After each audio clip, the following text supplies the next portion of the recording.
I have created the perfect player. And we're going to play one season with the perfect player to see all of the stats and data that goes into the perfect player. And this is what the perfect player looks like. I have made him a striker. He has a 20 for every single attribute in game. Looking at his hidden attributes, current ability 200, potential ability 200, and effectively perfect hidden attributes. I've also made his height and weight as high as possible. This shouldn't really affect anything in game, but we're just making him perfect, so why not make him huge? But we've never really taken an in-depth look at one season of the perfect player and what separates them from the rest of the pack. What does their actual data look like? So we're going to simulate one season with this player. We're going to do an in-depth analysis using the data hub to see what makes them the perfect player, how do they perform in the match engine, and how much better really are they compared to every other player in the league. And with that in mind, I am going to play a 4-2-4 essentially, and the perfect player is going to be locked in as one of those advanced forwards. So that is all the setup. I'm going to go on vacation until the end of the season. We're going to use those current match tactics. We're going to have the perfect player locked in. Let's come back at the end of the season. Let's see what happened this season. And let's see what makes the perfect player so special by looking at the data behind their season. And welcome back. We are at the end of the season in June of 2024. And City, unsurprisingly, have won the league 98 points plus 106 goal differential. But the real interesting thing here is 155 goals scored this season, including double-digit goals against 6 teams this year. That's absolutely nuts. That suggests that the perfect player scored a lot of goals. So this is a good sign for the perfect player getting a high number of goals. And just looking at the competition screen this season was crazy. Winning the Champions League 4-3 against RB Leipzig, winning the Premier Division, winning the UEFA Super Cup, winning the FA Cup, so a quadruple, and getting knocked out in the semifinals of the Carabao Cup. Looking at it, also lost to the Community Shield on pens here. But an amazing start to this season. First loss coming against Porto and Aston Villa. Also a home loss to Arsenal. But otherwise, looking at the end of the season here, a huge comeback against Bayern Munich and Benfica in the Champions League quarterfinals and semifinals here. Perfect player scoring there. And then an FA Cup final, the perfect player scoring in a 5-3 win. And then a 4-3 96-minute winner by Rico Lewis in the Champions League final. I don't see the perfect player scoring there, so it'll be interesting to see how he did. We're starting off by wow, this is insane. So we're starting off just by looking at English Premier Division stats. The perfect player scored 68 goals in 34 matches in the EPL. He scored 68 league goals. That is a record by a country mile.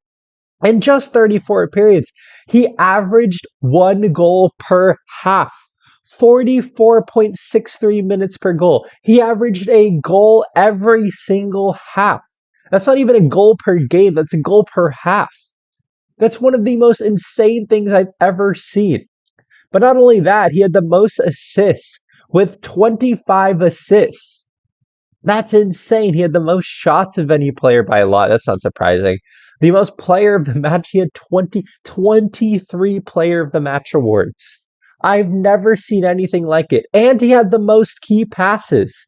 He was the greatest attacking player of all time. You expect this from the perfect player.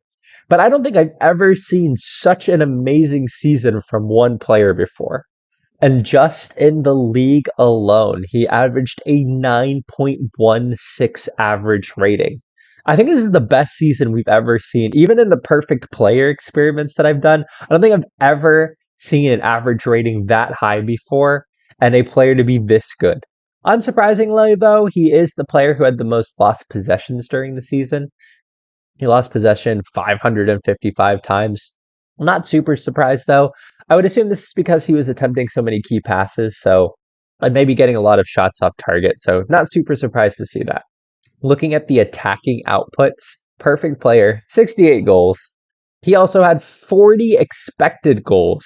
He outperformed his expected goals by 28 goals, which is more expected goals than Erling Haaland had throughout the season. He had the highest expected goals over performance by more than 20 goals. This is insane. Average minutes per goal. Again, he had one per half. He had the most shots of any player in the league. He had the most shots on target of any player in the league. Interestingly, though, shots on target percentage, top 20 in the league, 57% down here, if you guys can see that. Not super high, but I'm not surprised given how many shots he was making. Conversion rate, 30%, pretty high, but again, not super high, but that's going to be from the number of shots given he had shots per 90 minute here. He had nearly 7 shots per 90 minutes, which is higher than anyone in the league, nearly double Dominic Soboslai. I mean, he also had highest assists per 90 by a lot. Key passes, way more than anyone else. Key passes per 90, way more than anyone else. Open play key passes, way more than anyone else. Chances created, I mean, way more than double. Like Jack Grealish and Erling Haaland. He's insane. This is the best attacking play I've never seen. Even in even in the perfect player experience, I've never seen a player so dominant. He even has the most crosses attempted, and he's a striker. He's not even playing on the wing, and he has the most crosses attempted. I mean, even as an advanced forward, you're going to put in a lot of crosses. But the attacking output he has is nuts. I mean, just to keep going, we know his non-penalty XG is going to be high. Non-penalty XG per 90 minutes is going to be high. Expected assists is going to be high. Chances created per 90 is going to be high. It's awesome. But now let's take another deep dive. We looked at the deep dive of some of the data and stats from the league perspective. Real quick, let's actually see his stats for the whole season. Again, this is the league performances in the whole season. This is insane. 60 appearances, 108 goals. He scored 108 goals this season.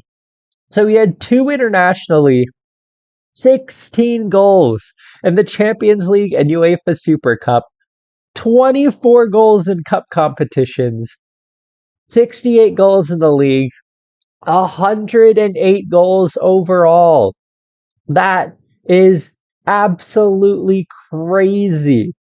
All right, let's go into the reports. Let's look at his player performance. And let's see, we have the kind of basic player analytics here that it gives us, and then we'll ask for a few more stuff just to see what his other outputs look like. But let's look at let's get a graphical representation. We've seen the numbers. Let's look at a graphical representation of how good he really is. He's performing well above average for everything. He's way different compared to normals. So even his defensive stats, so defensive stats for forwards. I don't know why expected assists is a defensive stat, but he progressively passes the ball a lot.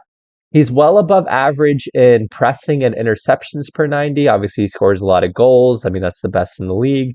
Super high non-penalty XG. Shots on target percentage, it's still above average. Obviously, he takes a lot of shots, so his percentage isn't super high. He wins a lot of headers. Unsurprisingly, in the average, he's winning like 3 more headers on average than any player in the Premier Division. The only part he's a little bit low on, and we're not surprised to see this, is the pass completion rate. But with how many key passes he's giving, he's going to be looking for that killer through ball often. I'm not surprised to see that. For some reason, with creativity, he's being compared to other wingers for the perfect player. But again, goals per 90 minutes is insane. That's well above the average. Non-penalty XG, huge. Assists per 90 minutes, huge. Open play, expected assists, huge. He doesn't dribble a lot, but again, he's being compared to wingers. He's a forward. He's not going to dribble as much. Pass completions, though. Cross completions pretty high. Pretty happy to see that. And again, he's going to progressive passes. Like, he's already at the top of the pitch. Those progressive passes are going to him. So it doesn't make sense to compare him for wingers. There's a little bit of a weird analysis here. But again, we're really seeing, like, especially in this section here, he's so much better. Here's an interesting one. All right, we're looking at shooting for forwards, shot on target per 90 minutes versus expected goals per shot. So this is interesting because the XG per shot for the perfect player actually isn't that high. So if we look at it here, he doesn't have super high expected goals per shot, but his shots on target per 90 minutes is huge. So this means he is an aggressive shooter, but he's also a very good shooter. He's shooting in situations when he might not necessarily expected to score, but he's getting it on target. So this is, again, that high technique and high finishing that comes with being a perfect player. I mean, look how far he is. Like, this is average. Average is somewhere, average is here. Pedro here is really good. He's getting the shots. He's getting a high XG per shot, even if he's not finishing super well. But the perfect player is insane compared to everyone else in the league. This is Erling Haaland. We know how good Erling Haaland is, and he's way above Erling Haaland. Oh, I love these graphs, man. I love these graphs with the data. Looking at the assists for forward, again, we're looking at key passes and open play XG. The perfect player, again, is clear. I mean, he's a huge outlier. He's super creative, meaning he's getting a lot of key passes, and he creates a lot of chances. Jack Grealish, Doku, a lot of those are going to be playing into the perfect player. Erling Haaland, it's all City players because they're all finding him as far as having an expected assist. This is insane. Average is like in here, and he's such a huge outlier. There's nobody close to him. It is so fun seeing this graphically represented. We know that the perfect player's scoring was a huge outlier, but again, let's just see it here. Erling Haaland is an outlier. His goals and non-penalty XG per minute, he is a huge outlier. Mubama here also, shout out to Mubama because he's very good. Everyone's in here. Alexander Isak, Julian Alvarez, these are elite player. Mo Salah, these are elite players. These are players that should be outliers. Erling Haaland is a huge outlier here, but the perfect player is even further away an outlier. It's graphically represented. He's in a league of his own. You could take a screenshot and it would just be the perfect player and nobody else would be there. And finally, looking at goal output, we have non-penalty XG and XG assists. Erling Haaland here. Shout out to Erling Haaland for even being in touch with the perfect player. Is this Mubama? This Mubama guy's really good. He's had a great season. But perfect player here and Erling Haaland. The fact that Erling Haaland is close to him is pretty cool, actually. But again, they are huge outliers. Absolutely brilliant. All right, we've seen some of the basic player analytics that are given on the home screen there. So let's look at some of the other things. So we already saw defending forwards, crossing, stuff like that. Shooting, I think we saw. Attacking output here, we can see this graphically represented again. And this is insane. I've never seen a graph that looks like this. He is the best point on every single part of this graph except for the shots on target ratio. That's insane. Again, this just shows how much better he is. He's the best at open play XG. Progressive passes, he's insane for a forward. Key passes, insane. Goals per 90, insane. Non-penalty XG, assist shots. He's very literally the best in all of these categories. And even shots on target percentage, he's well above average. We looked at creativity compared to wingers earlier, which I thought was weird that they had it, but looking at creativity compared to forwards, again, he's insane. We see great creativity, maybe a little lacking on the dribbling. He's a great dribbler. However, I can understand why the dribbling's not so high. As an advanced forward, he's not necessarily, and in this team and style of play, he's not necessarily going to be dribbling a lot. And conversion rate's going to be low because he's shooting a lot. But otherwise, he's just about the best in everything. Excellent goals per 90, excellent assists per 90, high non-penalty XG, all the things we've already seen. But again, we're just seeing it graphically how much better he is than the rest of the league. Here's an interesting one, though. This is movement for forwards. I don't really understand this graph here because it's dribbles per 90. I don't understand the possession loss per 90. What does that have to do with movement? This is a bit of a strange one, in my opinion. But looking at it, it looks like maybe possession loss per dribble. Is that what we're looking at? But it's not. It's also other types of possession. I mean, that's going to include shots off target and things like that. This is a bit of a weird one, but he doesn't dribble a lot, and he also takes a lot of shots and misses. So, perfect player here. We're finally seeing something that he's not as amazing at. This is a fun one. Aerial ability for forwards. He is a very good header. He has, he doesn't have a whole lot of headers attempted because we don't play that direct style necessarily. But he wins the headers won ratio. He is the highest in the league here, as we can see. He has the best headers won ratio. Not surprised. I mean, physically he's insane. So he's going to win a lot of headers. But we can see here, lots of headers won. So and not a whole lot of headers attempted because again we don't necessarily play that style, but he wins a lot of headers. Adama Traore is also really good. Unsurprisingly, Erling Haaland is good, and Elijah Adebayo for Luton doing well. This is another interesting one. I think this is going to be more based on style of play, but perfect player not having a whole lot of distance covered or high intensity sprints necessarily per 90 minutes, but I'm not surprised. I mean, we're in a team that's going to have a lot of possession. So he's not going to need to cover as much distance and he's not going to need to sprint as often, especially with pressing and things like that. So we're seeing some areas where he's middle of the pack. But again, especially with all the technical stuff, he's insane. And again, we've already seen this, but this is all the data for the perfect player. I just want to end, this is the big one. Scoring and non-penalty XG and goals.